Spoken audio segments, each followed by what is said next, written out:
Are you tired of being broke? Is the month lasting longer than your actual paychecks? Well, get the Simple Budget Calendar. You can get the Simple Budget Calendar at aboutthatwallet.com/shop and download your Simple Budget Calendar today. Absolutely, because if you think of like a rocket, when it's going to its destination is off course 90% of the time, and it just course corrects. We just have to remember there is no failure, only feedback.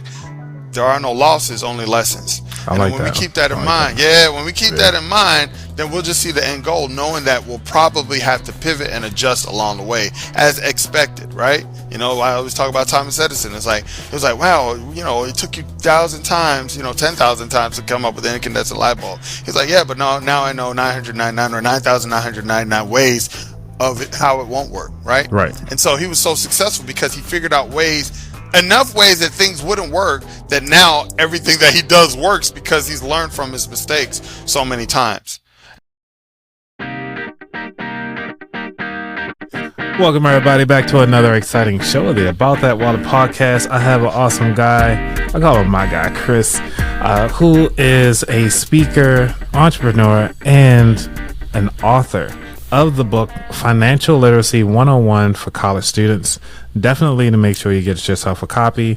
Even if you need to pause it right now and go to Amazon or click the link in the show notes to go ahead on and get yourself a copy, because this is a book that I kind of wish I had when I was in high school, just getting into college, figuring out what I want to do. So Chris, I know in this book you talk a lot, but one of the things that really stuck out to me was when you first learned about money. Can you talk about that story a little bit? Yeah, so my first relationship with money, or the first memory of money, I should say, is I must have been 5 years old, maybe a little bit older than that, maybe 6.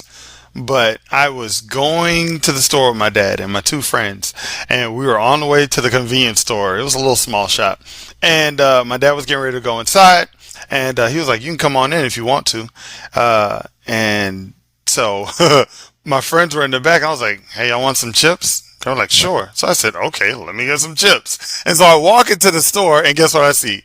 This big old red bag of Doritos. And I said, "Oh yeah." I think at the time, because this is the 80s, right? I'm 80s baby. So this is when they were like white. The nacho cheese ones were like a white bag with a red top, and then it had the Doritos at the bottom. So I see the big bag of Doritos, and I'm like, "Oh yeah, it's going down."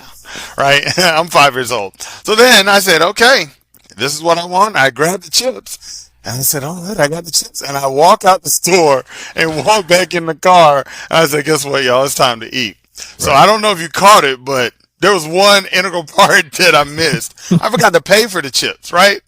So here I am, this 5-year-old thief, going into the car, not understanding that you actually have to pay for things. This is a product. It costs money. And there's this thing called money that you have to pay for it. And so I learned in a disciplined way, my father, right? in a CP way, right? Yeah, in a PC way, right? And my dad, born and raised in Jamaica, and my mom is too. So my whole family actually is from Jamaica. I'm a first generation American. So my dad, he told me in a very parental Jamaican way, you don't do that, right? And so that was that part, right? But then on the flip side, I remember going to church with my grandmother, and she used to, every time that we were in church and there was it's like the offering time, like they used to have this children's segment where they asked all the kids to come down to the front. They would talk about a biblical story, like a short story, and they would at the end ask the children to go around and take up offering, or you're supposed to bring your offering with you. So my grandmother would always give me $1, and then I'd put it in the offering plate for that would actually benefit the private school that was connected to the church.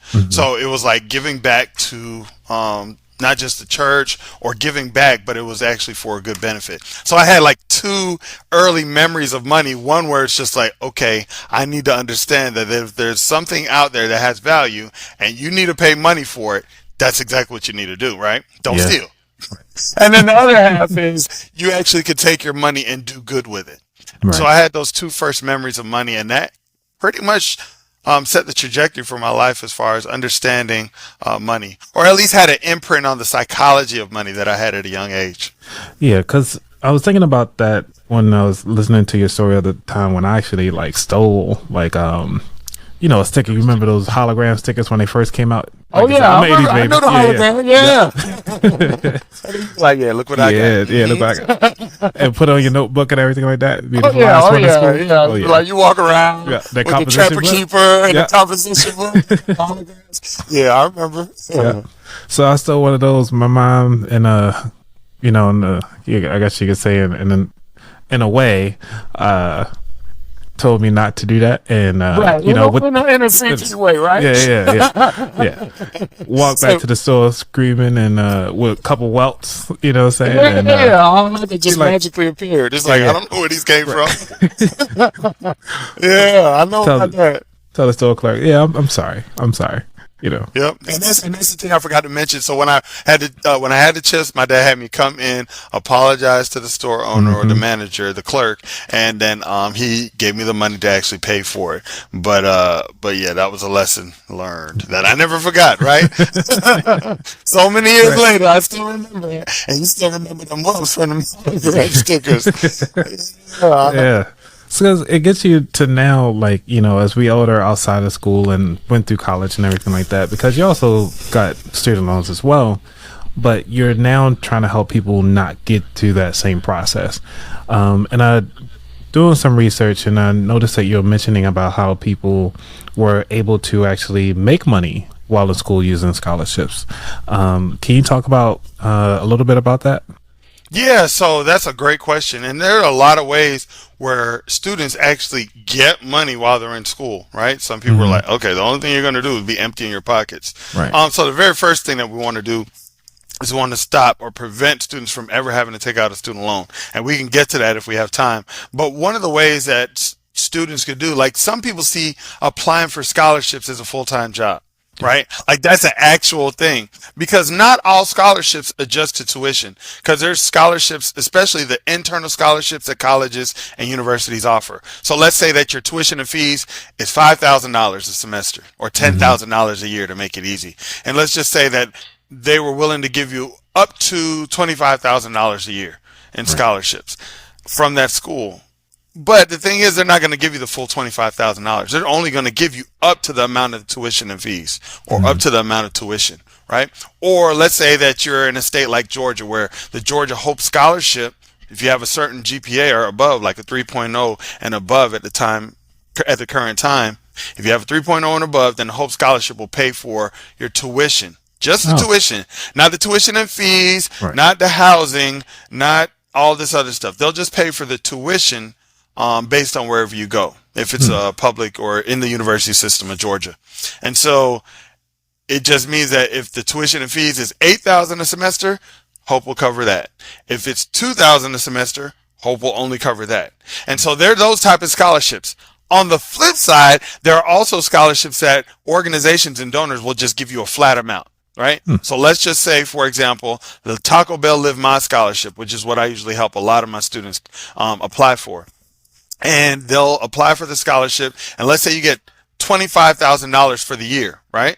Yeah. But it's only let's say it's only $5,000 a semester or $10,000 a year. You have $15,000 left over, right? Or let's just say for this purpose, you have $7,500 per semester left over. Okay? Yeah. Now, that $7,500 doesn't go back to the organization in this instance.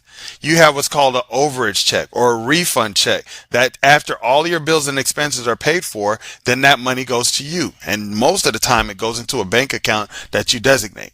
And now you can use that for future educational expenses, or you can just have it on reserve so that if you decided to study abroad, or if you needed to get extra books or extra equipment for class or whatever you want to do, it go to your bank account, right? Nice. and so even things like transportation is one of those qualifiable cost of attendance expenses, right? They put a line item for cost of attendance called transportation, so you can actually get transportation to help you go to and from school, right? Or housing, right? So the thing is, there are a lot of instances where students will get these max student loans, and then they'll get way more than they need to go to class or to pay for school, and then they'll get a refund check, and it's really not a refund. They're just taking out more of the loan, Right. and then they'll go to Cancun and all these other trips, and they'll be going crazy. And then Yeah. it's like, okay, you only took $10,000 to go to school and graduate, and now you have a $57,000 student loan debt when you graduate, right? Yeah. And then because the barrier to entry or the barrier to entry to get those resources is small. It's like, okay, as long as you got a pulse, you're 18 and you're in college, you can get this money, right? Yep.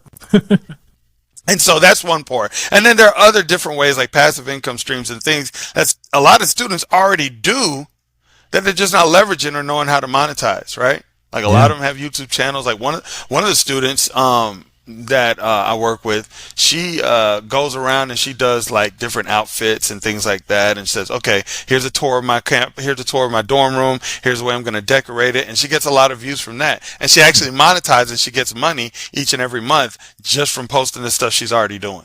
And that's just something that she's already doing. It's not like she has to create something new, right? Right, It's something that she's already doing. It's just learning how to monetize it, and then you're actually generating money. Because most students are like, okay, I got to get a side hustle, I got to get this job, like I got to cut hair, do nails, make wigs, and a lot of these students do a lot of these things. But the thing is, it takes away so much time from their studies, and so now they're making the quick, fast money, but now their grades are starting to drop, and then after a while, they're like, oh, I got to drop out.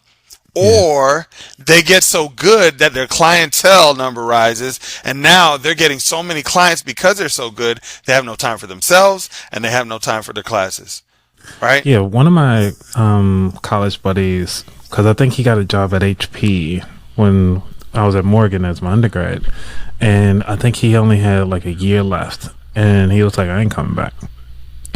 He just went and then started his own company. Yeah, he was just like, hey, I'm making this money. Like, what am I even doing, right? Yep. And then, and I guess looking at it from his perspective, there are a lot of students that go to school. I mean, they've done studies on this where it shows that there's a huge percentage of students who graduate with a certain major and then they get into a field that they have no degree in. Yep. Because they're a lot of times they're like, I got bills to pay, right? Yeah. It's usually it. I got bills to pay. Right? Like they got bills to pay. And they're just like, I got to pay the piper, right? I got to pay these bills. And so now they're like, I don't care what I have. If I have to wait tables, if I have to do valet, if I have to do whatever it takes, then I'm going to cut my lights off. I have to pay this rent. I have to pay this car note. I have to pay this insurance. And, a lot of students, they don't realize about all the bills they have to pay when they get out because everything was covered while they were in school for the most part. You have some students that are non-traditional or they live off campus. They have their apartment, their water, utilities, car note, and they're pretty used to what they have to do, right? Yeah. But a lot of times they take the income from the leftover money from the refund check or to pay for those educational expenses like housing and transportation, and they just use a refund from the loans to pay for it. So now when they get a real job, then it's just like, oh, all this is on me? Like, Yep. I have to actually earn money to pay for this thing? And then that's where the paradigm shift has to happen because it's like, oh, there's a difference, right? Yeah. So, because I know in your book, you're talking about like finding that money, right? And this is kind of what we're getting into. But you kind of touched on budgeting and also growing it. But I want to just break it down a little bit on how you have it set up here. So, to kind of set up the first one, which is finding the money, one of the stats that is out there right now is showing that $3.58 billion in Pell grants went unclaimed. And that's just from the Pell grant. And then also there's $100 million in scholarship money that was unclaimed. Now, these are 2022 numbers, but I can only imagine where they're going to go at in the future, like how we progressing on, are people really going to take advantage of this? So all this money is out there. How can we find that?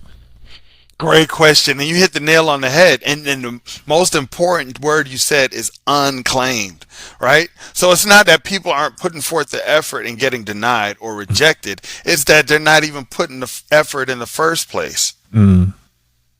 And so one of the first things that I tell students and parents, right, because a lot of times you'll find the parents are the ones that are empowering the students, especially while they're still under their roof, to take these actions. So the two top things are applying for the FAFSA, regardless of your income, because there's some type of grants. I remember years ago when I was working in financial aid, they had this grant where if you did any type of community service, you would get this grant. The only thing is you just had to have a FAFSA on file. So sometimes they're like, well, there's no need for me to do a FAFSA because I make too much income. No, one of the qualifiers that some scholarship donors do is they want to make sure you have a FAFSA on file. Okay, and then the FAFSA does more than just check your income. Like you can't file your FAFSA without your tax information. And then if you're trying to, ride on the radar tax, it's like, okay, you need to do your taxes, right? You need to do your FAFSA. But doing the FAFSA and then applying for scholarships, just like you just said, and Forbes actually put out an article saying that there was over $100 million of unclaimed scholarships each year. So it's not that they're not applying for it. I mean, it's not that they're not getting the scholarships. It's just that they're not applying for them. And so one of the reasons, playing devil's advocate, one of the reasons is that a lot of students tell me they just don't know where to find them. They don't know what to write when it comes to essays. They don't know the formula. Yeah. So if somebody teaches them the formula and shows them the steps on how to find the money, it increases the likelihood that they'll apply. It's a confidence thing. It's a confidence thing, and it's a numbers thing. So it's about volume, the amount, because you can't say, I applied for 5 scholarships and I didn't get nothing. You're like, okay. Right. So what is the formula then? Okay, so here it is. So we got the FAFSA out of the way. The FAFSA stands for the Free Application for Federal Student Aid. You can literally go to FAFSA, FAFSA.gov, or just go to studentaid.gov. All of it will lead you right there. And it'll give you step-by-step instructions on what to do. Like, they changed it up this year, and so there are different things like the EFC, which used to stand for the Expected Family Contribution, that turned to the Student Aid Index. And so there are a couple differences on the calculations and how they're determining how much money to give you, right? And so that's one thing. Now, the other thing that we need to think about is the scholarship portion, okay? How do we find the scholarships? Or what I like to say is, how do we have the scholarships find you? Yeah. And so there's so many platforms out there that will tweak what it is that you're saying about yourself so that we can find the best scholarships for you. So it's not like you're just on a wish, hope, and a prayer saying, hey, I hope I find. It's like a needle in the haystack, right? Now there's some sophisticated platforms where you can put in, your age, your GPA, your grade point average, where you're from, what you're interested in, your major. There's platforms like Scholarship Owl, My Scholly. So Scholly was actually founded by Christopher Gray and a couple other partners. And Christopher Gray, he grew up in Birmingham, Alabama. He was homeless at a lot of points in his during high school. And then he actually said, the way I can get out of this situation is if I go to college. So he applied for scholarships, and he got over $1.3 million in scholarships. Nice. $1.3 million in scholarships. So he can go to any college he wanted to. He decided to go to Drexel. He met his partners, and he says, I've cracked the code on finding scholarships because I found so many and I understand what it takes to get scholarships. Why don't I create a platform that can help other students get scholarships just like I did? So as a college student, he created a platform for other college students to find money just like how he did. And then he came up with Scholly. And then it caught so much buzz that a producer from Shark Tank found out about him, and then he went on Shark Tank. Yeah. And then Damon John and Lori, they both invested in Scholly, and the rest was history. And then they've been able to help students earn millions and millions and millions of dollars in scholarships over the years. And he just made an exit. So he made an exit and he sold the company to Sallie Mae of all organizations, right? So, at first I was like, wait, what of me? Right. Right. And I had to think about it. I was just like, I have no idea what Sallie Mae's mission is. I know they like to push student loans, but maybe they're trying to turn the corner and just say, hey, we want students to not have to take out loans. Hopefully it's like, we have the student loans if they need it so that they can get education. But what we're going to do is we're going to push the opportunities for students to apply for scholarships so they can get free money. And then as a backup, then we could get loans, right? Well, on top of that, I mean, if you think about it, Sallie Mae also is a bank, which helps build out for housing. So they already know that you've been through this process. They already have your information. So they're going to know your life in the end. Pretty much where you live at, what you're purchasing, what school you've been to, what income, and follow your trajectory. So they can run the metrics on that and sell that off to the side. I'm just thinking about the vertical inside of the house of the industry.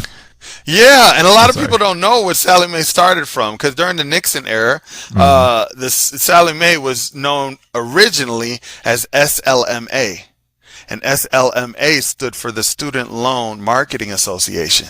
Oh. Oh, right. They're like, oh, wait a minute. Yeah. What? Yeah. SLMA was a Student Loan Marketing Association because then they were partnering with private banks, but then it became too overwhelming. So then it was backed by the government. But then the SLMA ended up becoming not a government organization, but a own privatized company. And then they said, so SLMA, what we'll do instead of saying SLMA, we'll just call it Sallie Mae. So yeah. Those that are watching, check Right. it. Go do your research. Fact check me now. Don't don't take my word for it. Right. Take a look. It's in the book, right? Reading Rainbow. Y'all know about that. But seriously, yeah. So it's just Yeah. like, wow, we're actually marketing student loans to people. Yeah. So That's that something makes that sense everybody then. needs to get. Yeah. That makes sense now. Because now that they got it, all right, so we found a way to get the money. Now budget the money we talk about as far as you getting all this extra money now and how to spend it. That's a Yeah. whole nother topic, I'm sure. But if you got Yes. I was about to say, let me say one more thing about finding the money because even Yeah. we talked about the platforms to find it. So you have Scholly, we have Scholarship Owl, we have bowl.org, Scholarship 360, Scholarships 360. Those are some of the top ones that I usually put students to. You have College Board, right? College Yeah. Board have their own scholarship platform. So now that we know how to have the scholarships find us, you need to apply for 10 times the amount you need in scholarships. Okay. Because they're going to give you hundreds of thousands of dollars of scholarships to apply for if you fill it out correctly.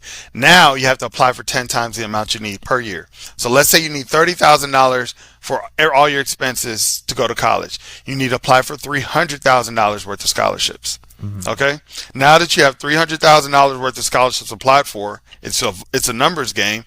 90% of them could tell you no, and you got a 10% success rate and still have more than enough money to pay for school without loans. And that's just one aspect. The other aspect is you have to apply for at least 100 scholarships. And so you're like, well, how do I apply for 100 scholarships if I'm struggling to apply for Do the 8? one. Right. Right, apply to do the one, right? And so because they're like, most of them take essays, and I don't want to apply for 100 essays. So here's the thing. So let's say it's, February 16th. So by April 16th, if you just apply for 2 scholarships a day, then that's 120 scholarships you've now applied for without batting an eye. Because it doesn't feel overwhelming. I think they look at that big number and it becomes overwhelming to them, so they don't ever take the first step. So now the last piece is, okay, well, do I have to write 100 different essays? No. You really only have to write 5.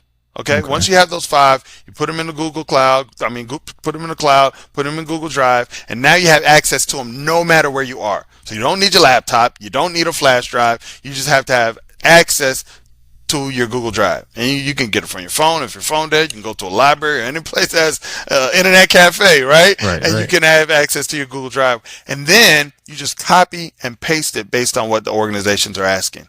And here are the 5 different essays that you need. You need your rags to riches essay.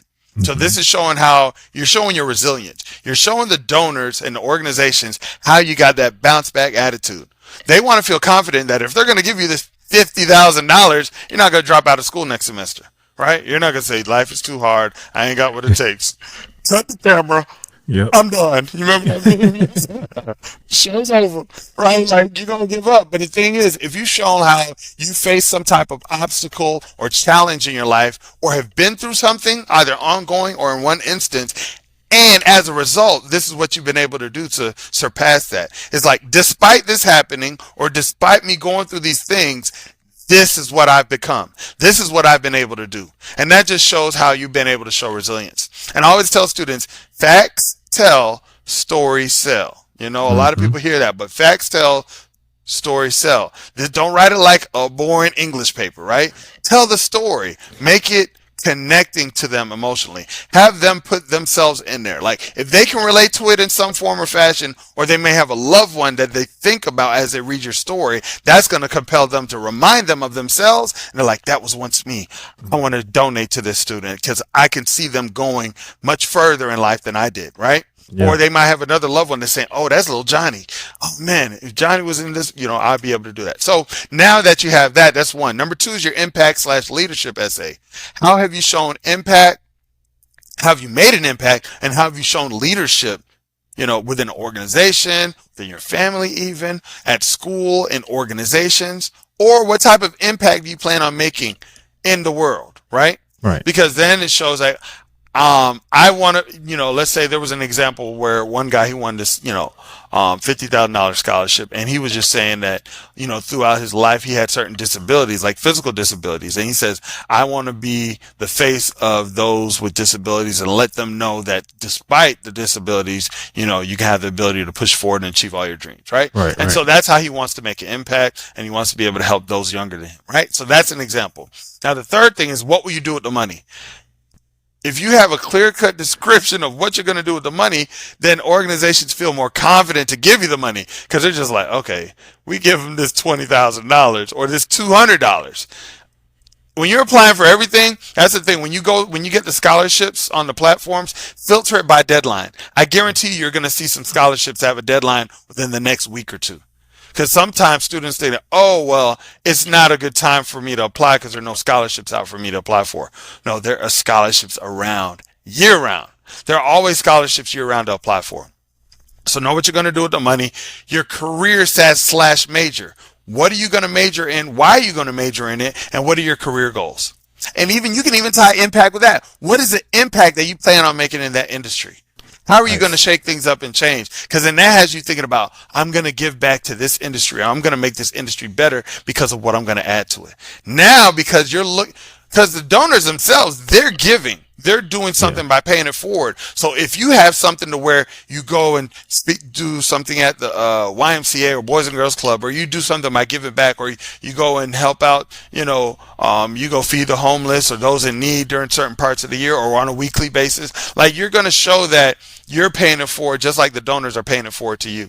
And then the last thing is a wildcard essay. What's a current topic or something that's trending that a lot of people are talking about, right?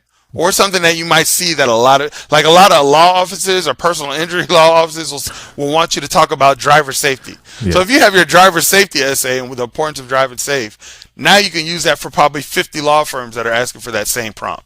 Nice. Or like artificial intelligence. How is that changing the way we do things now, right? So that's a buzzword that a lot of people are talking about. Now you have your essay done on AI. Once you have those 5 essays done, you put them in the cloud. Now all you have to do is just every time there's a prompt, copy, paste it, tweak it a little bit, and now you can actually, if you want to take it a step further, you can actually go to the donor site, look at their missions and values, and find out what about your life or your story aligns with the mission and values of that organization, right? Like you don't want to talk about, for leisure, why I like to keep balance is I like to go out hunting on the weekends. But then you're writing it to an animal protection agency and you're trying to get money for the scholarship. Like, you ain't even looking what they're about. Like, what are you doing? Right? And so it does take a little bit of due diligence just to take a quick look and to see how your values align. But if you don't have time to look at that, at least you could just copy and paste. And then without the wildcard essay, so organizations are either going to ask for one or a combination of any of those essays, right?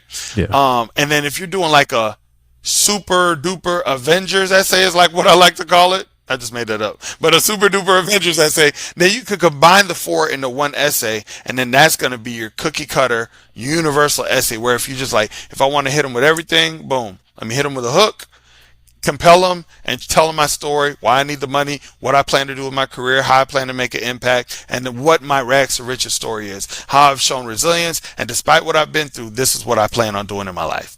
Now you have the formula to increase the odds of getting the scholarships. So first of all, most people aren't applying for scholarships, so that increases the odds. And number 2, now you put yourself in a better position to receive scholarships. And along the way, you're just going to tweak that until it becomes so polished. And that's what me and my team actually help students do. And it's just been a rewarding feeling when the students come back and they say, hey, I just got a full ride, or I just got $100,000 in scholarship. I just got $72,000 scholarship to this school. And then it not only is it rewarding for them and for me, but it validates what I'm doing, right? Mm-hmm. It's just like, okay, what I'm saying and what I'm teaching works, Yeah. And that's all people want to know. Like, you could be talking to you blue in the face, but if you ain't got no results, then people gonna be like, all right, where's that cap at? A lot of people don't even want to don't want to be the first one either. So Right. it's always tough, Yeah. especially in our, in our spaces when it comes to financial, but also in the community that we grew up in. It's like, we shady all the time because you never know. Somebody That's else true. try to out to get you, but really just take time out to do the investigation and really invest in yourself. And I think this is one of the episodes that I had to say that people should definitely save and go back and watch this again because, I mean, granted, you might write those 5 for scholarships. I mean, as me, I'm trying to become a speaker. I'm using those same exact tactics. Like, Yeah. I gotta come up with these stories. Like, hey, why should we choose you to speak at our event? And then I have to Yes. come up with my story.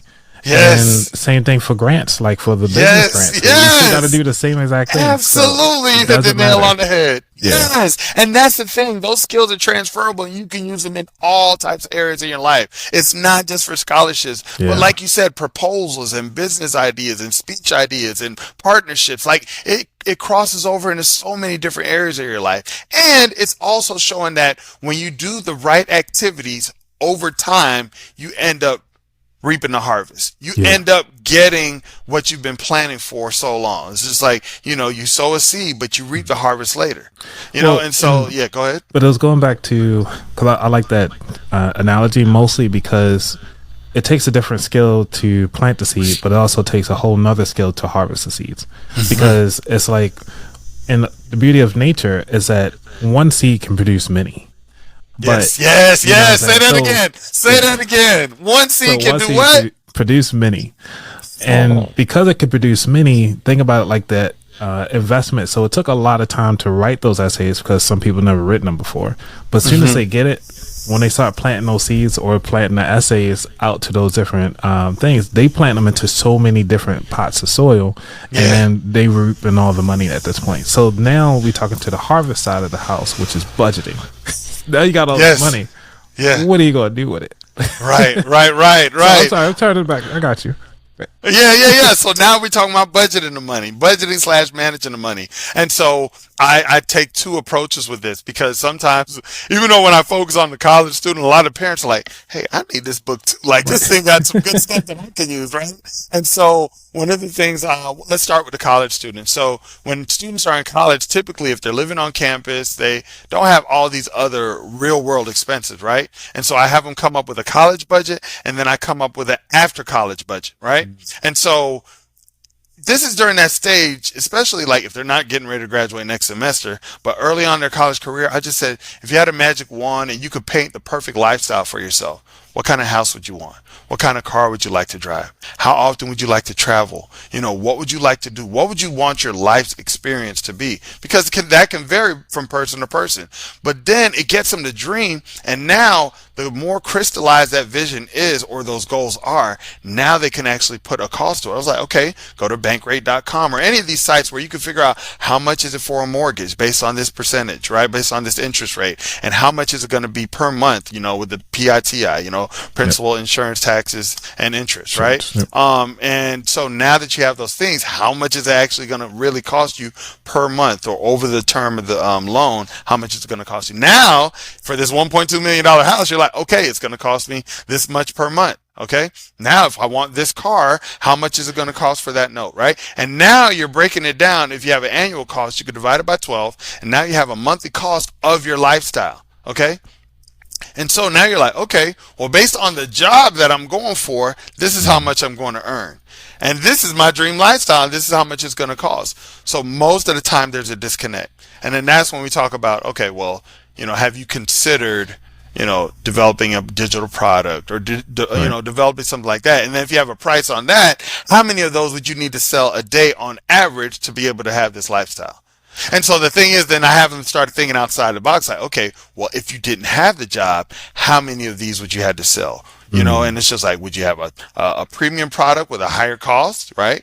Or would you have, a lower tiered product where it's just like you would have to sell more in volume? So like, what would you do? And I just have them think outside the box with that portion. But if they had the job and it was only going to be the job, then I said, okay, well, let's think about what your lifestyle would be with this type of salary, minus all the taxes and insurance. And then, so I love Tiffany Aliche, the budgetnista. I love her definition of a budget. It's just like, okay, a budget is a written plan of what your money is doing. or a written plan of what you're going to do with your money, right? And that's a simple and amazing definition. So I always tell everybody that definition because I haven't heard anybody come up with a better definition. So shout out to Tiffany. Shout out to Tiff. She's a rock star and a genius. So, and then she's a master budgeter, right? She is, she's yeah, like, I don't reinvent the wheel, right? Like, get good with money, Tiffany Aliche. That solves all your budgeting needs. And so a lot of the stuff I pull from there, instead of just trying to say, all right, well, let me come up with something different and better. No, like, why reinvent the wheel if it's something that's proven that works? And all I do is make sure I give her the proper credit anytime I teach somebody any of these concepts, right? And so she breaks down her budget, and it's just like, okay, you have your basic needs, right? You have your basic needs, you have your B, your UB, your utility bills and things like that, and then you have your C. Everything else is what you do with your cash, which can fluctuate. Your UB are usually the things that fluctuate with your utilities based on usage, and then your B, those are your basic needs, right? Like if you had to be in what she calls a noodle budget, right? Like if you had to eat ramen noodles all day, like this is what you would do. And then when you can break things down in that way, now you can focus on your priorities, your likes and wants and needs, etc. And then it's an easy way. So it's not really down to the penny, so to speak. It's like you have some flexibility and some freedom within those parameters to paint out the lifestyle that you want, or paint out the vision and how much that lifestyle is actually going to cost, and put numbers toward it.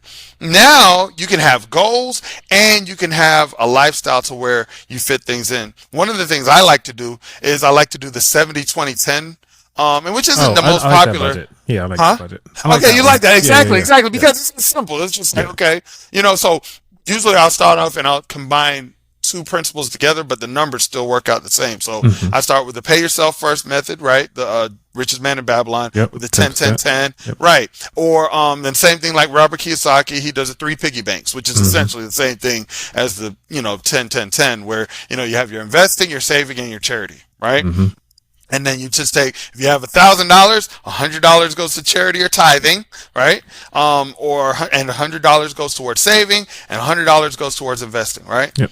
And then so now in the 70-20-10, you got 20%. They link together the saving and investing in the 20, and then the 10 is for the tithing and the charity. So you still have those 3, and then you have the 70. What's left? The 70 is what takes care of all your bills, needs, and necessities, right? Now here's another thing that I do, that I help, college or anybody that I'm showing this to. I said, now all your expenses and necessities, all your living expenses need to be under 70%. So if you have $1,000 coming in, $700 needs to take care of that.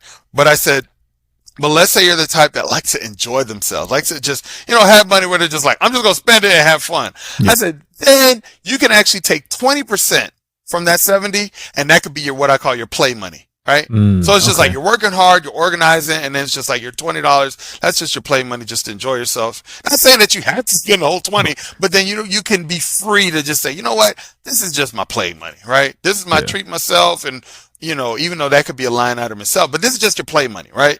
Your irresponsible money. Yeah, irresponsible. So back in our day, it was the clubbing money. But club money, right? It's just like, okay, where are we about to turn up at this weekend, right? Yep. And so now, if you take that 20%, then that 70% now becomes 50%. So now your living expenses, everything has to be under that. So here's 2 things you could do. Either cut a lot of those unnecessary bills that you have down to 50%, or increase your income so that you can still maintain the same lifestyle and you're still within that 50%. So either way, either increase your income or cut to make it so that you're still within that 50%. Because as long as everything is in those main categories, then you're good. But now you have 2 things you could do. Either paint the vision of where you want to do, what you want to do, and the lifestyle you want to have. Limitless, right? I don't try to put limit. I like dream. Like, what would you do? Dream big. Yeah. Dream big. And now that you have it, now you know the way and the roadmap to get there outside of your job. And then there's this guy named Earl. I guess we could talk about it and grow the money. But anyway, yeah. So that's it when it comes to budgeting. That's cool. Yeah, because I do like it. One of the things that I try to talk about, and I heard it first from Dave Ramsey, but gotta give him his props. I heard it from him first. Was that when you're looking for housing, try to keep your housing, like the actual rent or mortgage or whatever it is, at that 25%. And I heard it from him, but also heard it from somebody else. And I cannot recall who it was. Like, if you have 2 incomes, you want to make sure that your housing is actually enough where the person that makes the least amount of money can handle the housing, because the person that makes the most, it's easy for them in case anything happens to one or the other. And I just wanted to throw that tidbit in there. No, that's good. I never heard that, but that makes perfect sense because, I know you know my story, but I was in my 20s at a corporate job, almost at six figures, and the day after my oldest son is born, he's 15 now, but the day after my oldest son was born, my supervisor called me and she said, "Congratulations on your baby boy, but we got to let you go." That part right there, I was like, I had to put the book down. I was like, that's crazy. Gut punch. Talk about gut punch, right? My wife wasn't working.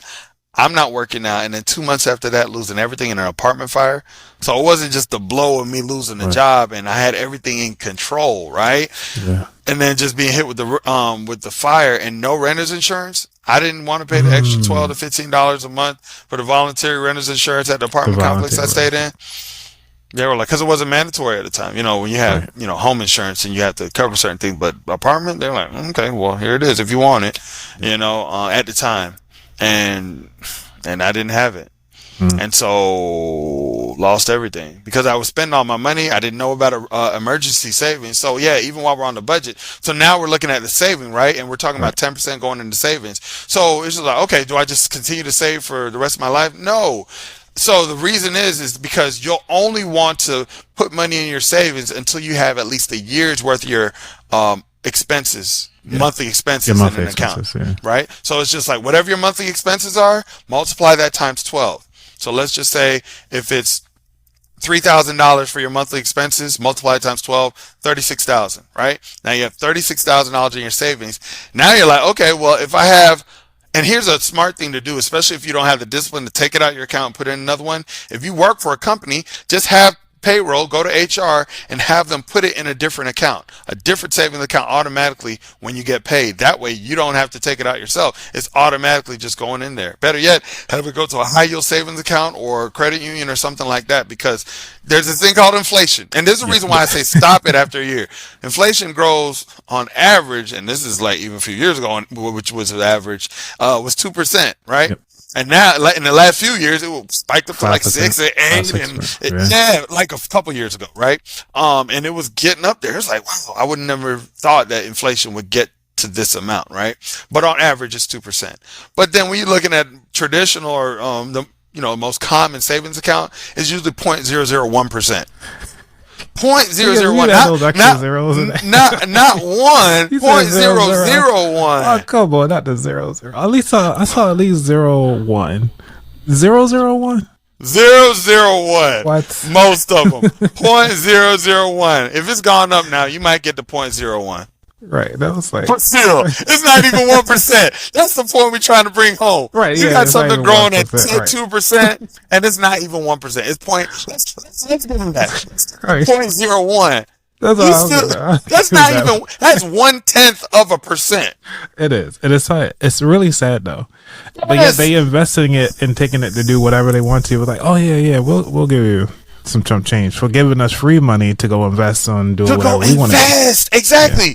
They're taking your money, which is coming at a loss to you over time, and they're investing it to make it grow their company, to make it grow their organization, grow their bank. And so now you're like, okay, well, after I have a year's worth of savings, what do I do with the rest? Now you take that 10%. You don't say, oh, now I can add more to my play money. No, you take that 10% of that money you were saving each month and start putting into the investment account. Now, instead of just investing 10%, now you're investing 20%. Yeah. And then now your money's going to grow exponentially. I heard one guy last week, I was listening to an interview, and he saves like 55% of his income or something like that. Nice. And then so he the way he started was he just started with like maybe 5% or 7%. And then every month he just added 1%. Nice. Okay. So let's just say you're starting at 10. Then by the end of the year, if you're starting from January, then by the next January, you're going to be at 22% saved. Right? Yeah. And then you're going to be at 34% saved in the following year. And it's just like every year, because all you're doing is just adding 1%. Because when you're doing incrementally like that, your lifestyle is automatically going to adjust. You're not even going to recognize the changes because you're just incrementally changing, right? But you will feel it though. I Oh can yeah, tell you that you'll much feel 'cause it. of that. You'll feel it, but You'll it's feel not it, going to be right. a drastic like going from 0 to saving 15% in Correct. savings, right? Like it's an incremental change. It's like, ooh, okay, I felt that a little jab, Right. little jab. You know, it ain't like a Readjust a little bit. 1-2. You know what I mean? Gut punch, but you know, you will feel it, especially if your income's not changing, right? Yeah. The goal is hopefully your income is actually increasing by putting value into yourself and other things to where it's like you're learning different leverage ways to make income, or, you know, at a rate where now you're putting more into your investment accounts, and now your income is actually growing. But yeah, I did want to mention that so that after you get to that threshold of having a year's worth to set, your emergency fund and savings, take that money now and put it into your investments. That 10%. So 10, take 10%. Now put into your investments to make 20% investments each month. And I do want to add on, before we start talking about other ways to kind of grow some money and like different ways that's nice and easy for college students, is that when you guys are out there getting these scholarships, it actually makes me want to go back to school. Because it's like the scholarships are not taxed. So if you're already making $300,000 a year just in scholarships, they are not taxed. Right. So this is coming directly from TurboTax, who lobbied to keep going. But honestly, the government could do our own taxes. But I ain't going to keep. That's a whole nother rant session. That's a whole nother rant. So upset. Yeah. But they say here to qualify, in order for it to be not taxed, you have to be a degree-seeking candidate, attend a qualified educational institution. It does not exceed a qualified education expenses. Well, so I guess maybe some of the overages, I guess maybe. It isn't designated for other non-qualified purchases such as room and board, and it doesn't represent payment for work or services you perform. So in other words, if you're not physically doing the work, it's free money. Yes. And I think Warren Buffett talked about that. He was like, yeah, every time you physically doing something, you're paying more in taxes. So the less you do, the more you keep. Yeah. That's Say the that rule again. of the game. That's the game. The more That's you the keep. post. Yeah. That's it. Right. Man, you hit the nail on the head. And then even one of the things you said, even when it comes to housing, because this is one thing that some people ask, is like, well, okay, so I could just spend an unlimited amount on my housing when I get the refund for it. But it was like, if scholarships are going specifically to your college expenses and they qualify it like that, then if you're getting off-campus housing, it has to match the amount that the institution itself would charge. So let's say that the institution would charge, you know, $8,000 a semester, right? And over that 4-month period. Okay. So that means that your rent, if you're living off that 4-month period, would need to be 2,468. It need to be $8,000 or $2,000 a month, right? Right. It would just need to be equivalent. Other than that, everything over, you know, you'd have to be, you know, charged with, or they just wouldn't give it to you. So that's just another little sidebar, as far as how that will work. Cause you're like, oh, well, I could just, I could live in, right? you know, give me a little, you know, 10,000 a month, loft and be good, you know, it's like, but yeah. Because you also talked about, because I have a lot of people that are in the military or some retired veterans that actually watch this show. And you talked about the GI Bill a little bit in here. Because I know I was like really little bit. So I was like, man, let me talk to somebody right quick to kind of get some more information. So yeah, and that was, and matter of fact, you know, in all transparency, you know, it's like you helped me a lot with that, because even when I had in the book and you read it, you were just like, oh man, like, did you know about this and this? And it had me go back, you know, because I just really wanted to plant the seed to let them know there are resources out there for the GI Bill. So if you're in the military, have parents or spouses that were in the military, then they have educational benefits or they have resources to help you pay for your college education. And I just kind of planted the seed and told them the terms so they could find more details. But when you were hitting me with the I was like, okay, man, let's go, man. No, because it's like, you know, some people get real insecure and they be like, oh, you can't tell me none or whatever. But this is like, it only helps us get better, right? Like iron sharpens iron. So it's like, when you share that with me, now when I go out to speak, it's just like, okay, I know a little bit more, you know, based on what you were able to share and based on what you ask others who are in that space, you know? Yeah, because I was talking to the Navy side of the house about this, because I was like, you know, how does the GI thing works? And they was like, well, a couple of them found out the hard way was that their recruiter is the most important piece and the key piece for that GI Bill, because if that person doesn't tell them about their scholarships or what is possible, or they sign up for the education tuition process, then they, for the rest of the time they in their military career, cannot apply for it. At least that's what they were telling me. No, So that's it good could change. information. Yeah.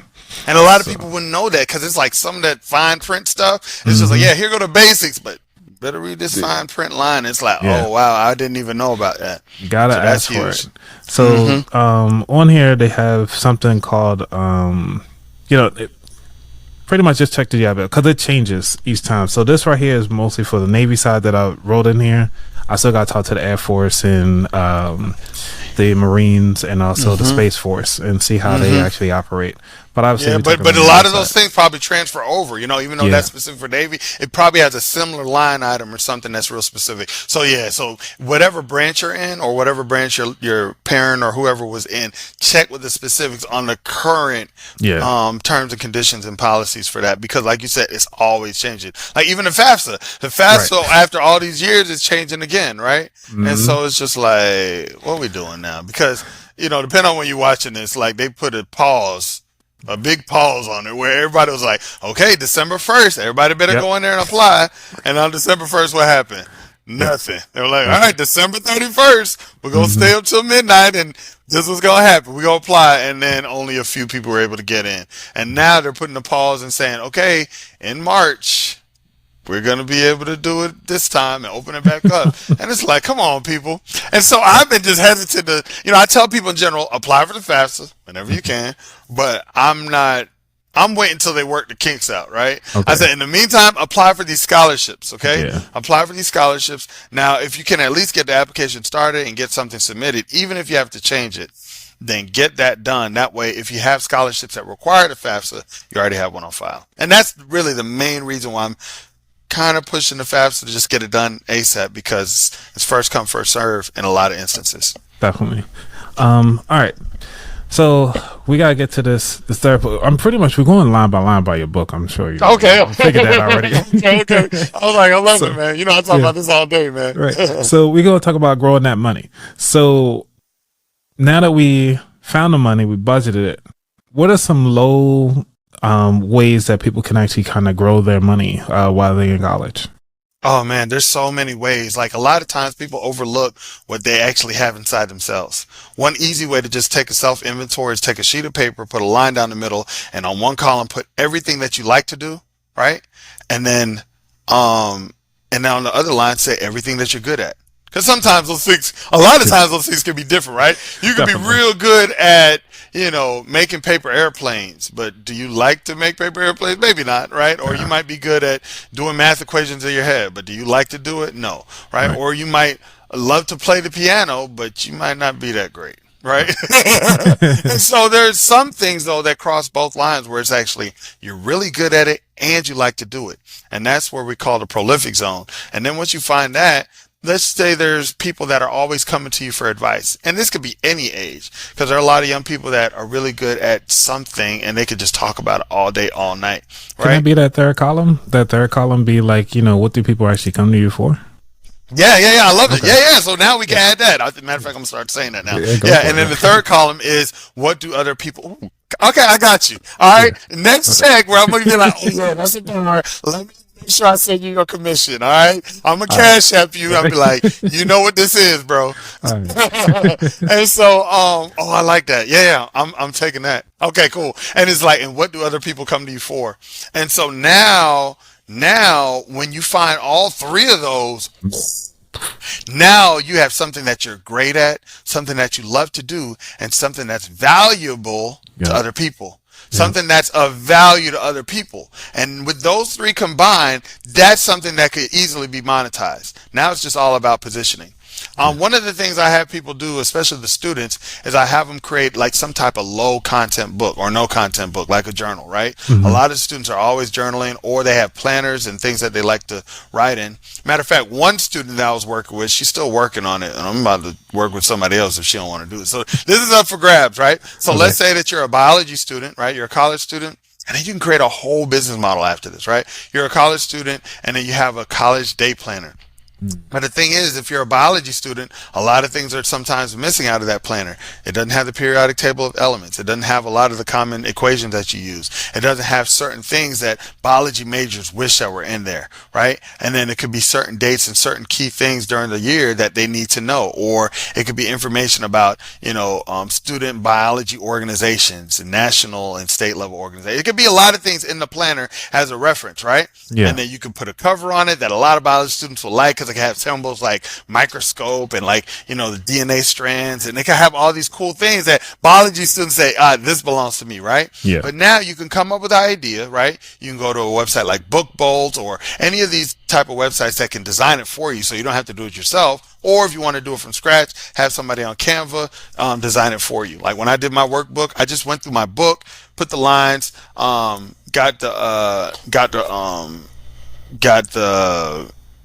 images from Pexels, the royalty-free images from Pexels and the graphics, and I had somebody create it, and then it was kind of blocky. They did it in Canva, and it was kind of blocky, but I only paid like $60 for it. And then I found somebody that was a whiz, and they did it they did an amazing job, right? Nice.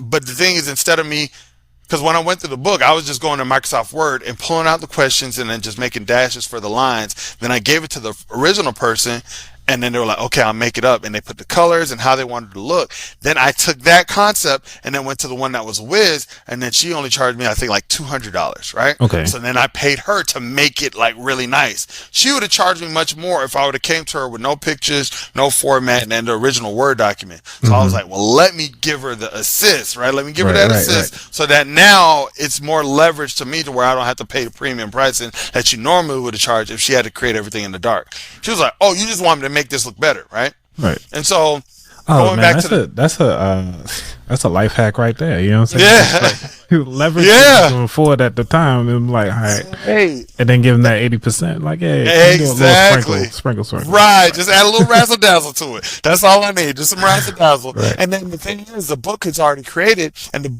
workbook was birthed out of a guy who worked at a college, and he was just like, hey, Chris, I can't pay for books, but I could pay for workbooks and curriculums. I said, say less. And then I just got to work, and I said, oh, I didn't know that I have something. The hard work is already done. The book is already done, right? Yeah. And so now I just had to pull from that, right?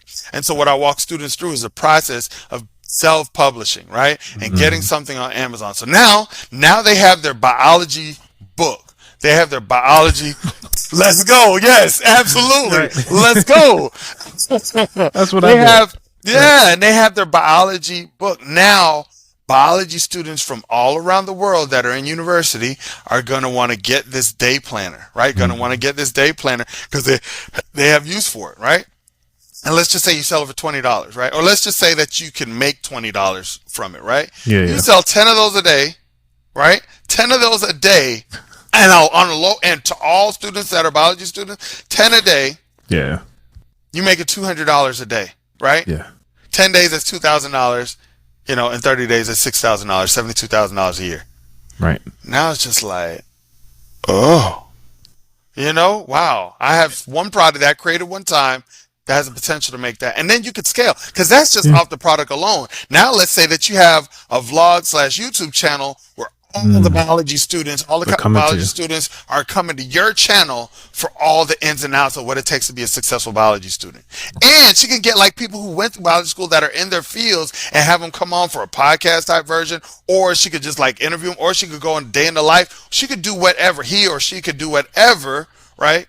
To actually build that channel up. Now, if you have people that have certain products or items that they want that set of people or that group, that customer avatar to be able to sell to, because you have the items, you have the eyeballs. Now people want to pay you sponsorship deals or brand deals. Hey, can you mention my product or my service on your YouTube channel? And you can do the same thing on Instagram and stuff like that. But you see how it was just birthed out of an idea? Mm-hmm. Right? Yep. And then she could go, and then she could just say, bio is my life, right? She gotta come up with slogans and put on a print-on-demand shirt, so she doesn't even have to hold the inventory, right? She can go to Printify, or she can go to Teespring, or she can go to Fiverr, come up with a design, or she can use AI. She can go to Canva now, because Canva has AI to where you can type an idea or actually draw a picture, and you can put it in ChatGPT, and it'll actually convert that picture that you drew on the paper into a logo, and you can just say, hey, no, I don't like this, modify it, let me see this, and now you have a logo yourself that you could put on your t-shirt and put on Teespring. Now, just like with Amazon, every time they pack, ship, print, and send the book out and you get a percentage, Teespring or print on demand stores like Printify, they'll be able to, people can go to your site, choose the size, choose the color, it goes to them, and then after they sell it, you'll get the proceeds. You'll get whatever's left over after their cut. And it's just like, you can literally make money in your sleep off an idea. Like sometimes people overcomplicate it, but because of technology and the systems that are leveraged out there now, you can just have an idea. And even if you don't have an idea, you can use AI and just say, hey, give me some ideas and show me the strat. Give me some ideas on this and give me the best ways to be able to market it. With $0, right? You can put qualifiers in there, because now they're like, okay, how can I sell this product on a mass scale with $0 budget? Yep. It's going to give you some ideas, and this is like, wow. Yeah. Isn't that crazy? It is crazy, because the funny thing is that I did everything that you mentioned already. I know. So see, there's proof of concept. So it's not like we're talking theory. We're talking like I've done it, you've done it. We're talking about things that we've actually done, and that can be done. And it wasn't hard. Like, it's not.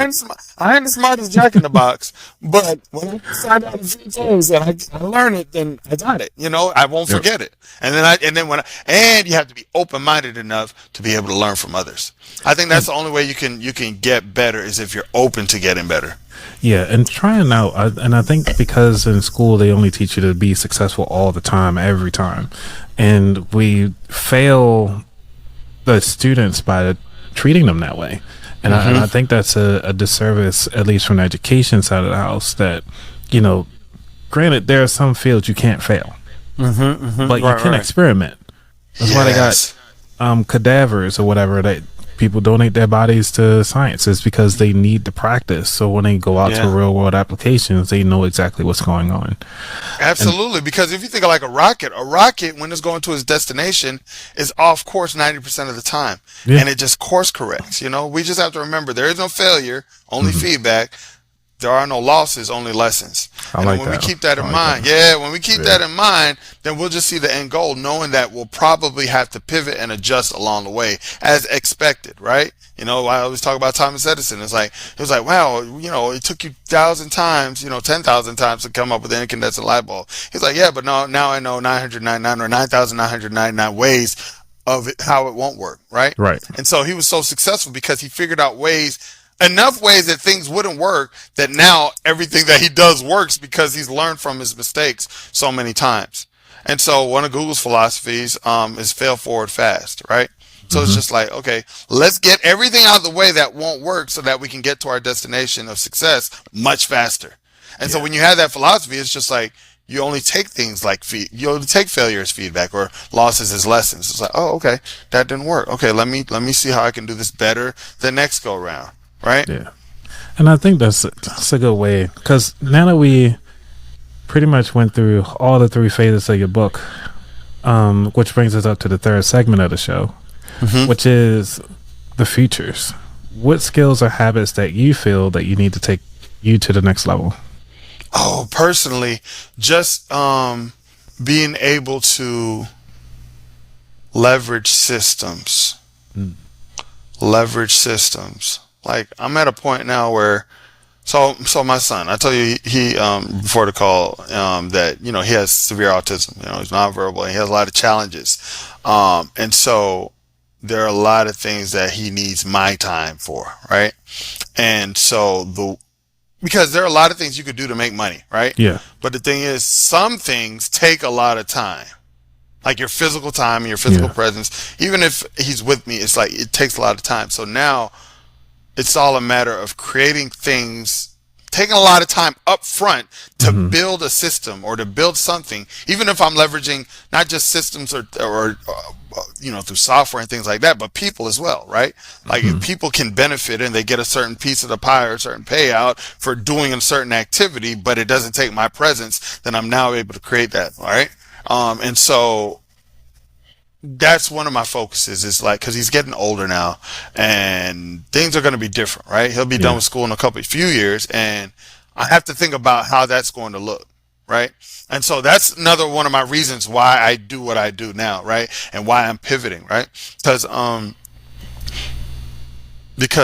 been blessed to where now my business is paying me much more than it was before, right? Like it's paying me more than, I work at a college, right? I'm over my own department. Well, depending on when you're watching this, because lately I've been asked to do a lot of different activities where, I have a show coming out. I don't know how much I could talk about it, but I got a show that I've been featured on. You just say you got a show coming out. I got a show coming out, so depending on when you watch it. So after it come out, I'm gonna come back on the show and talk about it. Okay? Because then be like, we do a live show. We can talk about it now. Okay, so then I can tell you all about that. But I'm excited about that. So things like that, or if I'm asked to come and speak at a conference and things like that, and it's not like all the time, but like the moments that I am, then a lot of those, and then with my business itself, like I work with clients, the parents and the students, it's like I want to be able to focus all of my time on that. Right now it's leveraged because I do group coaching.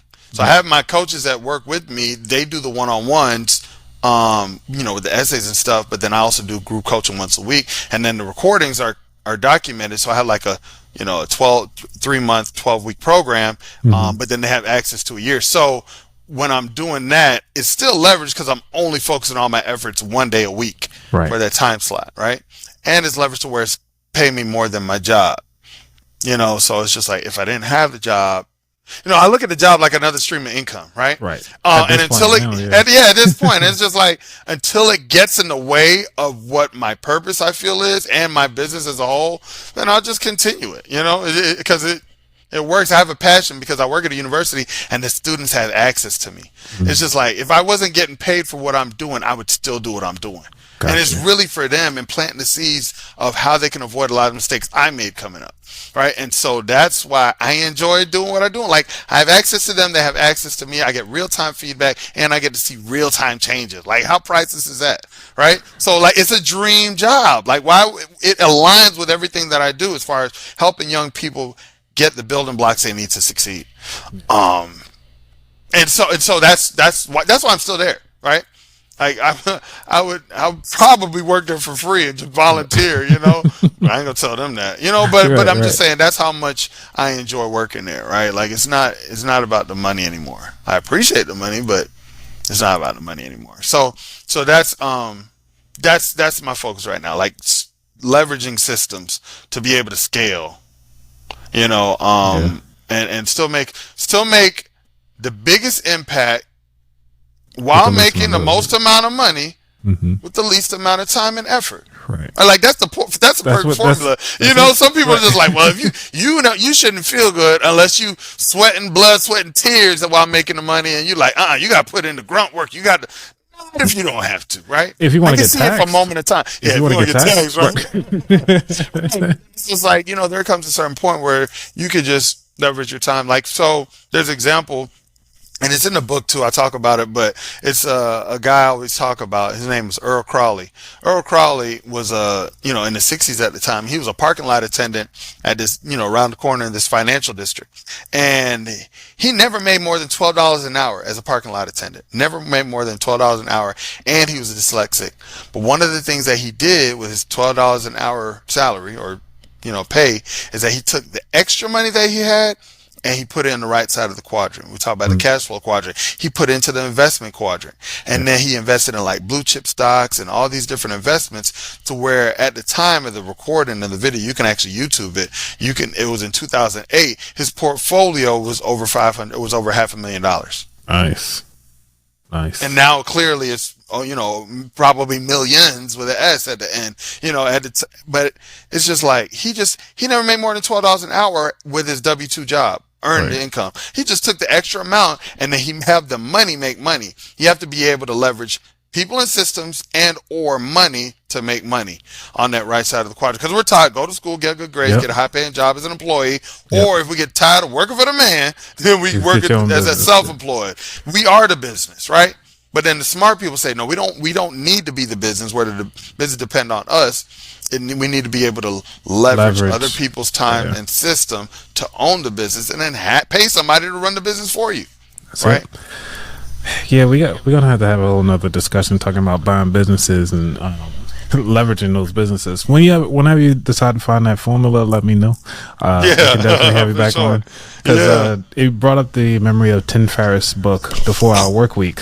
That book, so many resources. Man. Oh my goodness, that guy was ahead of his time. Because I had read the book when it first came out, but I didn't realize how priceless the information was, man. Like if I fully understood what I had at the time, things would be different a lot faster, right?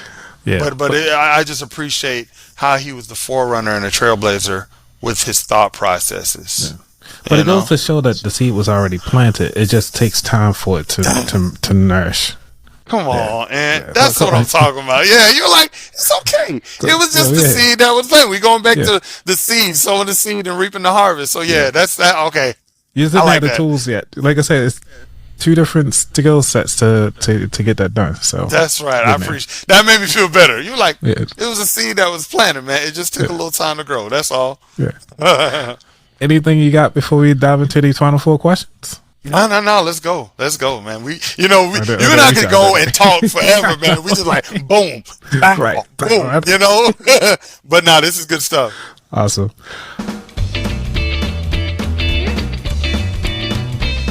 All right, number 1. What does wealth mean to you? Oh, wow. Wealth means, so you can be rich, have money, but lose it all, right? But wealth is being able to have your money make money, and in a more leveraged way. Like wealth is about peace of mind, knowing that you can live the life you want to live without having to worry or stress about money. I think that's what true wealth is, because there's no quantifiable amount. Like there's no set amount. Say if you have this amount of money, you're wealthy. No, it's just a matter of whatever your dreams, hopes, and aspirations are, and the life you want to live. As long as you can live that life and not have to worry about money, you're wealthy. Like it. Number 2, what was your worst money mistake? Worst money mistake is not investing in myself early enough. Like not investing in my self-education. Like outside of school, like understanding the more valuable I am to others, the more value or the more money I can make, right? I mean, people, look, the thing is, if the value you have, and I believe I heard Myron Golden say it, but if the value you have is worth more than the money in someone's pocket, then they'll pay you that amount of money, regardless of how much it is. True. You have, the value that you have is worth more than the money in their pocket. They're going to give it to you. Because they're going to trade your value, which is more valuable than, so let's say your value that you have is worth $2 and they have $1 in their hand. They're like, I'll give you this dollar for $2 worth of value all day, every day. Or they'll find a way to make that extra $2. Right. Or they'll find a way to make the extra $2. Exactly. Absolutely. Right. Yep. Number 3, what is your favorite financial or non-financial book? I think it still holds true. I mean, some people are controversial because of the person and his beliefs and the people he handle, but Rich Dad Poor Dad, Robert Kiyosaki really laid a huge foundation in the way I look at money, especially when it comes down to the cash flow quadrant. And then just building teams around ideas like your business or real estate and investing, like not being the expert, but having experts around you helping to build that wealth, right? He talks about his rich dad, who was his best friend's dad, and he barely graduated the 8th grade or grade school, and he ended up being the richest man in Hawaii because he surrounded himself with the people who were experts in their specific area to help him grow his idea. And I think just those concepts and what we just talked about with the cash flow quadrant, I think those are really good foundational principles when it comes to building wealth, right? Just understanding money and building wealth. So that's probably still, one of my favorite financial books. Nice. And then as far as non-financial, which kind of still ties into it, is I just reread it again. I read it often. Well, I guess it's 2. because before it was like how to win friends and influence people. Yep. Like that really helps Yeah, you with everybody just knows your relationships and just dealing with people, in a non-defensive way. It's just like, okay, like it really breaks down the basic human psychology of why people do what they do and how you can relate to them. It's even if you've always had challenges with dealing with people, like that book, like one chapter alone is just on smiling. It pretty Right? much is, yeah. One book is just on smiling and the effects it has on smiling when you enter a room. The first chapter is never telling somebody that they're wrong. Mhm. You know, it starts out the book with Two Gun Crowley, and he just did his mass murder. And he, in his letter before he died, said, "I don't feel I did anything wrong." You're like, this man was a mass murderer, and the cops were around him in the 1920s, and he don't feel like he did nothing wrong. So it's just like, if this man don't think he did nothing wrong, when you say something sideways, you know. Or somebody says something sideways, and in your mind, you're like, they're clearly wrong. Like, you're wrong. Not necessarily talking about factual stuff, right? Like that the sky is blue, right? But like just how people feel and their opinions about something, or if they did something, the natural instinct is just to justify it. But How to Win Friends and Influence People. But the book I just recently read again was the E-Myth Revisited. Oh, By yeah. Michael Gerber, because he talks about three types of people. E-myth, talking about the entrepreneur myth, E-myth. You got the entrepreneur, you got the manager, and you got the technician. 'Cause a lot of times people will be the self-employed or the technician, even if they're working a job, and then they'll just grow up the scale and be this business owner, but they never really understood people, Business. leadership, and systems to run the business. It was just this technician that ended up owning a business, right? And so now they're still a slave to their business because they don't know how to detach themselves. And so that's one of the books that I really really enjoy to reread, because I always get something new and a different concept every time I read it or listen to it. I be on audiobooks like crazy. Like I be driving somewhere and I'll get through like a book a week, 50 books a year on average. Nice. Yeah, we have to share some book going back and forth. 'Cause I use my library card for the audiobooks because I do about the same. Good. It's good. Yeah. Yeah. I need to get back to that because I used to do that. I need to go back. You don't put me on. I'm about to go back to the library. Because like, sir, why are you spending this much on your audiobooks when you can just go to the library for free? Yeah, that's pretty much Free game, right? Free, literally free game, right? Hey, Because look, you get we the about game that from the wallet, books. you know what I'm saying? That's what Yeah, I about mean, that wallet. Got the keys to the game. Number 4, what is your favorite dish to make? I call it a haystack, or it's a taco salad, right? Just get some tortillas and lettuce, tomatoes, black beans, onions, salsa, peach mango salsa, a little bit of cilantro, and sometimes I might get a little bit of ranch sour cream, mix that thing together, put some melted cheese on it. Sometimes I go dairy-free cheese, but I live on the edge. I'll use the real cheese. Yeah, you can't- I've been a vegetarian since 2002, so I ain't all the way vegan, but I am vegetarian since 2002. So I don't eat meat, but I'll make that thing, put that thing, let that thing melt right there on that heat on the black beans right there. Mix that thing up, ooh, Right there. and it's an easy meal to put together that everybody can enjoy. Not the note. Oh yeah, Can't even hit it. that's how you know it's in. If you ain't doing that, then somebody ain't cooking right. Okay, somebody they ain't standing on business. Okay, Right. You gotta have that in every conversation somewhere somehow. If you ain't making that note, you ain't standing on business. Okay, Gotcha. yeah. The very last question of the show, which is, where could people find out more about you? Oh, I just always point people to my IG. Go to the Finlit Guy. TheFinlit Guy. The Finlit Guy. The financial literacy guy was too long. So the Finlit Guy. And then you'll be able to find me. And then I got my links and all that stuff about my book and my coaching program. All that stuff is on there. But yeah, hit me up. If you have any questions about anything we talked about, I'm wide open, yeah. Cool. Just hit me up and I'll do my best as long as I have the time, and I'm because sometimes I get inundated with a lot of messages and I can't get to everybody, but I do my best to respond to every comment, respond to every DM and stuff like that. I do my best because I remember when I was the one just seeking information and I was trying to find out the keys. Like I would hit Tell me people about up, it, yeah. and especially if they had a large following, I was like, man, they're not gonna be able to have time for me. It's just the nature of the beast. But it's like, if I have time, I try to put myself in the position I was in when I was first getting started on my journey. Right? Yeah. How would I want them to be toward me? So I try to keep that in mind, and then go from there. Yeah, but that's how you can reach out to me, the Finlick guy on Instagram, and then all my other information's on there. Cool. All right, Chris. Well, I actually say that I'm one of the very few people, or maybe you should have numbered these when he first got. Yeah, you're one of the first. You're literally. Yeah. Literally. Because the first shipment I got. I still got your date in there. Oh, wow. Yeah, that was the day I got the book. I got the book that day. September 9th, 2022. The very first day I got my physical books, my first set of physical books in hand, I was at the FinCon conference. I had them shipped there because I know I wanted to have some there to give out to sell. And then it was just overwhelming love, man. Yeah. Like you and just the community, the FinCon community, man. That's why I'll ever be indebted and grateful for the FinCon community. Because, sometimes people be like, because really, truth be told, it's not always about the sessions or even the presenters and stuff like that, but it's about the relationships you make.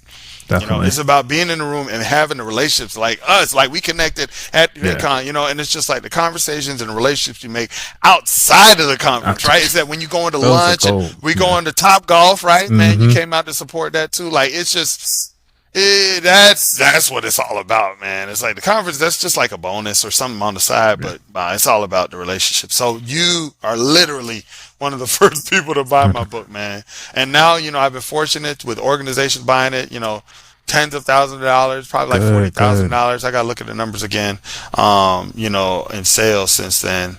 It might be more than that. And a lot of people in the FinCon community have reached out to other people and got the book in bulk. It's like not one-off sale. A lot of people buy it individually, but you find like schools and nonprofits and organizations that they'll buy like $2,000 worth of it at a time, or like $3,000 or like, $1,500. And it's just amazing how you can come up with something one time and it pays you for life. Yeah. Like, that's the true definition of an asset, income producing asset. It goes back to, you produce things with like 4 different times. So it's like you got to think about it, speak about it, then you physically make it, and then like it's out there. It's out there. Yeah. And then it's out there. Yeah. It's out there, man. And it's just like, and it's something, it's a piece of content that can pay you for life. And it's like, wow. Yeah. Like, you hear about these things, but when it actually happens, you're like, wow, Yeah.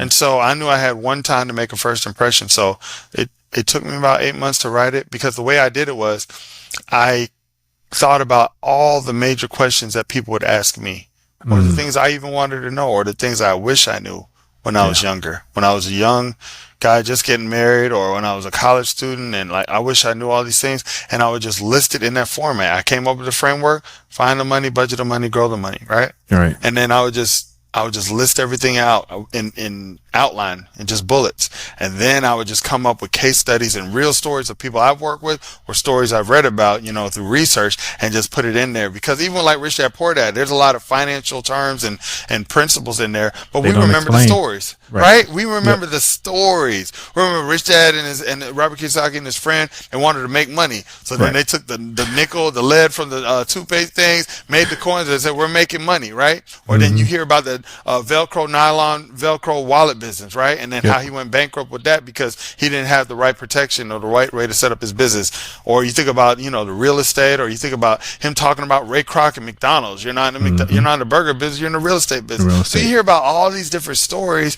and the principles and of cash flow quadrant stuff, and it stays with you for life. Like, he wrote that in the 90s. Right. And he actually wrote the book to be a manual for the Cash Flow 101 game. Because he had the board game and then nobody was buying it.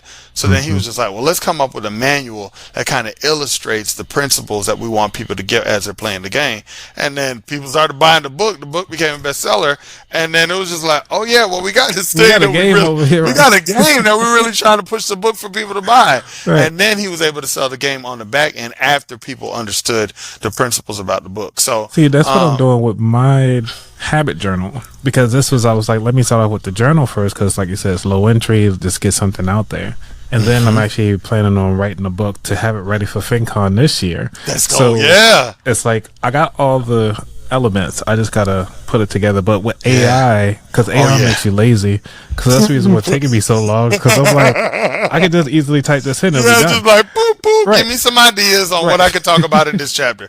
Well, here go a couple bullets on the things you could talk about. Well, actually, it's a little easier now with AI because instead of me doing that, saying like talking this point, because I have a podcast, it already has a transcript. So I could just use my own words and just say, hey, write a chapter on this for me. A chapter on this, and you can it's my own content. Much. Absolutely. Yeah, it's my own content. Oh man, yeah. But like I said, we could talk about leverages. Yeah, we're gonna talk about that later. That is a whole nother conversation. So yeah, man, thank you for having me, man. I enjoyed the conversation. Awesome. I always like when we get together and we chop it up about just life and money and business and all of that, because it just helps now, reinvigorate us. It motivates us. It helps us, fine tune our thought processes, all of that. Or at least it helps me, No, this is therapy for me. I mean, it's great. Yeah. Because I don't have nobody else to talk to. right. That don't get it, right? It's like some people you talk to about this stuff, they're like, what? Right. You know what I mean? But then you talk to your like people, they're like, let's go. Let's go. Yeah. Let's talk about it, So yeah, I appreciate it, bro. No problem, man. Thank you so much again, everybody. Make sure y'all go pick up his book. It's called Financial Literacy 101 for College Students, How to Find Money, Budget Money, and Grow Money. We talked about all 3 topics in this episode, so you definitely need to get the book to get more content out of it. Remember, this is just a seed that's being planted. You might not be able to have everything to harvest it right now, but you're going to get it. So just keep it there and, trust the process. So thank you again, everybody. Y'all be safe. I'm out. Peace.